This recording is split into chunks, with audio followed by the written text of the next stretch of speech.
Bonjour mes amis, I am Marcel Gagne and this is Cooking with Linux. Well, I'm sure you know that. I'm sure it's Cooking with Linux because you're here, right? And today we're having a little red Cabernet Sauvignon. Well, it seems kind of redundant, doesn't it? It's Cabernet Sauvignon, it's red.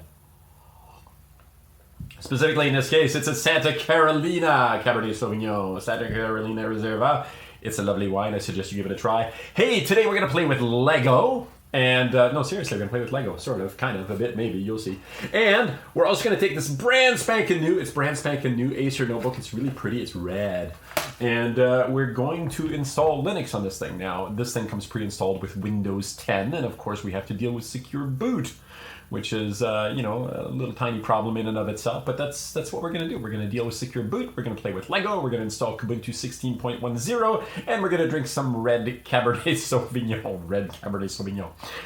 Hey, listen, why don't you just hit the pause button, go pour yourself something, then make sure you come back here and let's do this together, okay? All right? All right.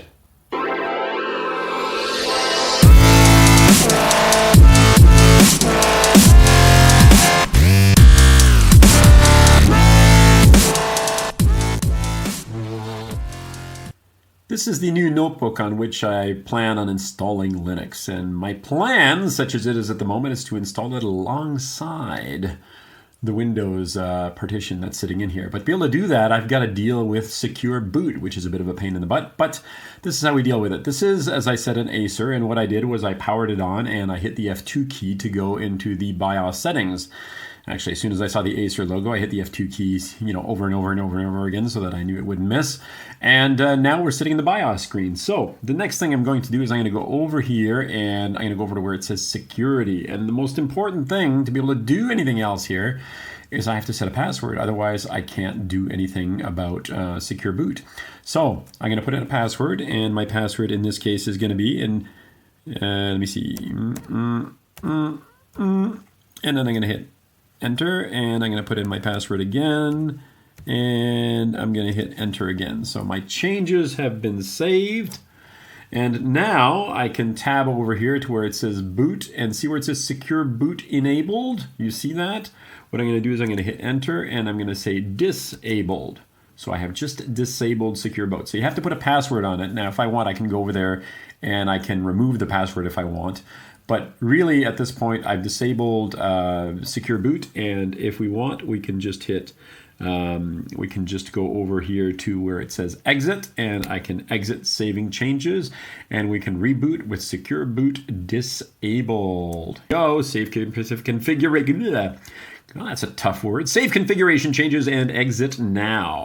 All right, and now that we've got our PC booting into, I'm going to use this Lego to install Linux on this notebook. And in case you're thinking I'm completely insane, let's take out this one Lego brick and have a look at this sucker. What have we got here? We've got a USB key that just happens to look like a Lego brick. Actually, it doesn't just look like a Lego brick. You can actually plug the little, close that up and use it as part of, your next Lego model. Anyway, I picked this up at my local office supply store, Staples, a while back. I love this thing. Anyway, so we're going to install Linux using a Lego brick. Cool. There it is. Open it up.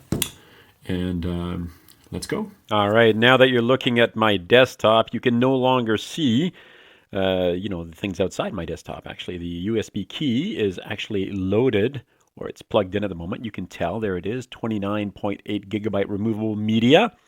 And of course, there are already other things that are sitting on there, but I'm going to erase that. That is my USB key, my little Lego piece there. So what we're going to do is we're going to install a Linux distribution on the Lego piece so that I can boot off that Lego piece and install Linux on that new desktop, or that new notebook, rather, I should say. So I'm going to go up here and fire up something called Startup Disk Creator. And if you don't have that sitting on your system, it's called USB-Creator-GTK if you're looking for the program name. There's also a USB-Creator-KDE for the KDE version. So it's pretty easy to do. What we do is we type other, or we click other, I should say. I'm going to go to a folder here called images, and I just happen to have Kubuntu 16.10 desktop sitting there.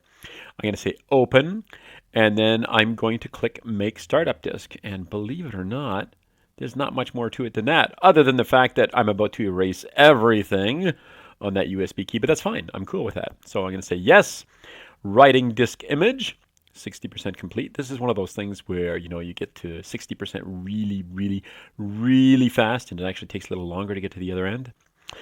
All right, should we just play some music here? All right, let's play some music. You don't want me doing this, right? All right. I may have to trim this part.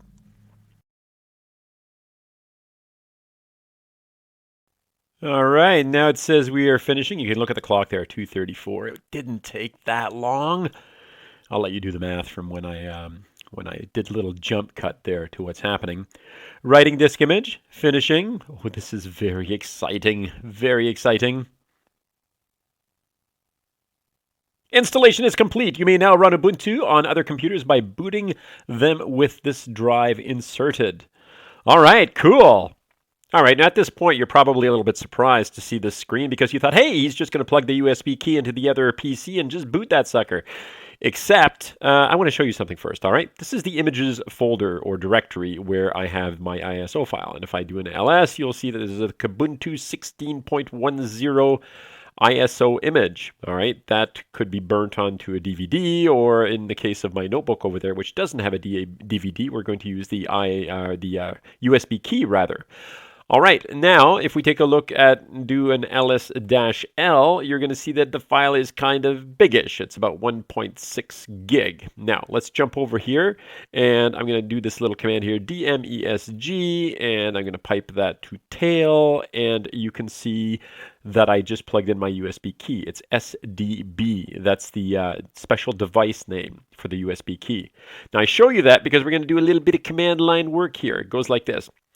If I go dd and I go if, the input file equals Kubuntu, and I just hit the tab there so that it would fill it in for me, of equals /dev/sdb, that will write the image file, the ISO image file, onto the USB key. And if I press the enter key, oops. Okay, that's not going to work. So let's do a sudo. You ever see that XKCD cartoon? I think it's XKCD. Make me a sandwich. No, sudo make me a sandwich. Okay. Anyway, XKCD. Love XKCD. Anyway, password. And this is where I put in my password. And all of a sudden now it looks like nothing is happening. Except something is happening. It's writing that image file. But that can be a little bit disconcerting, especially when you've got a 1.6 gig file, because it's taken a while. It's like, is it actually doing anything? I have to wait a long time. I'm going to show you a neat little trick here. I'm going to go Control-C. I'm going to interrupt that copy. All right, Control-C. Control-C. There we go. We've interrupted it. And of course, it's telling me that there is a device with actual information on it there. But what I'm going to do this time is I'm going to do the same command, dd. So I'm going to hit the up arrow. Whoops, I'm going to hit the up arrow so that you can see the same command. But I'm going to add a little something to it. All right. And we're going to go status equals progress. This is one of these neat little DD flags you may or may not know about, but watch what happens when we do this now. All right, you can see that it's giving me a progress report. You can actually see as it's happening how much data is being written to the USB key. And this is cool because we're over here, it says, 1.59 gig, or let's call it 1.6 gig. And down there, we can see how much of it is being written and how much of it still has to go. And so rather than waiting forever and wondering if anything is actually happening, now you get to wait forever and know that something is actually happening. Anyway, so we're not going to wait around for this whole thing, but yes, now we will actually boot that PC with Kubuntu, after this is done, of course. All right, now there's one other thing that we are going to want to do here. It's entirely possible that your PC will not automatically boot off a USB key, even if you've got everything else done that I've shown you how to do.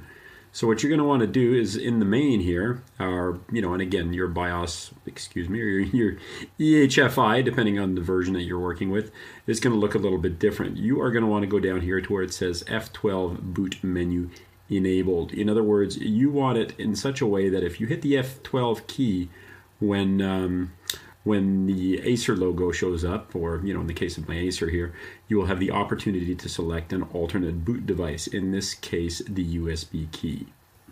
Okay, so now we've got our system booted up in off our USB key, and we can double-click install Kubuntu, and the system will start going through its paces. And I want to show you something really, really interesting here once this starts up.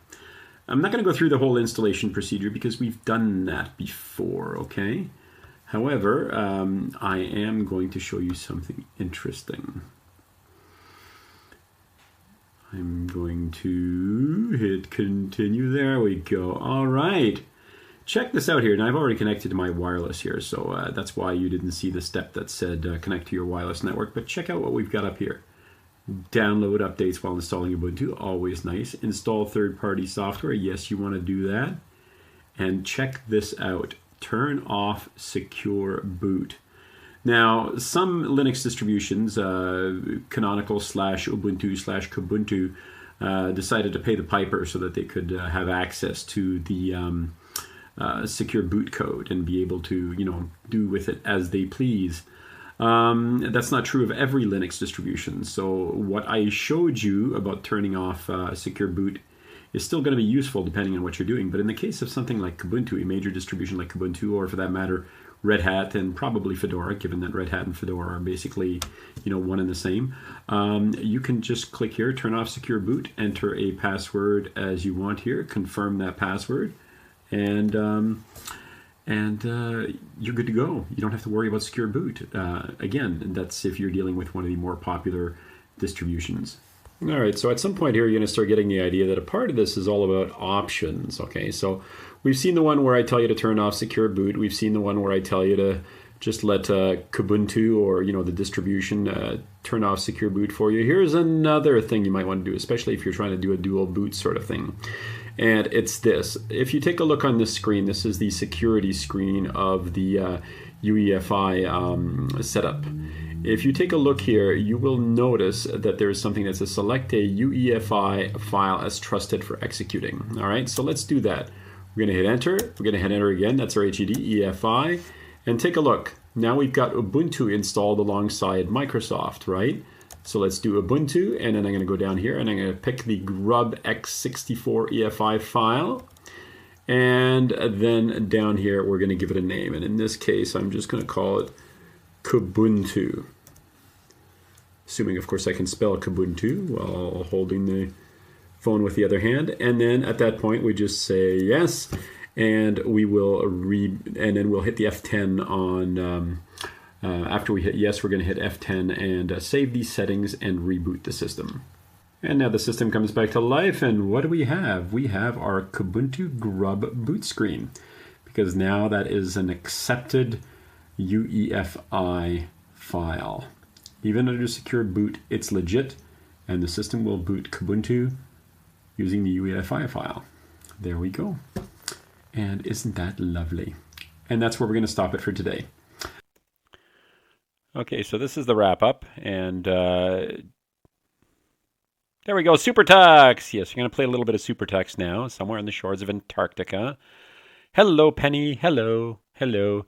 And while this lovely story is taking place here, and we're getting ready for the evil ogre sort of creature to take Penny away and destroy Tux's life, I'm going to say goodbye and remind you that if you like what I'm doing here, you should subscribe, share, tell other people, tell your friends, neighbors, loved ones, enemies, anybody and everybody, and your cats, apparently, and apparently your cats as well.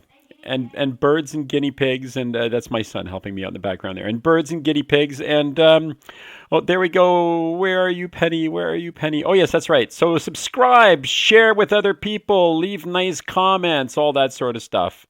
And we'll look forward to seeing you on the next Cooking with Linux. Thank you so much.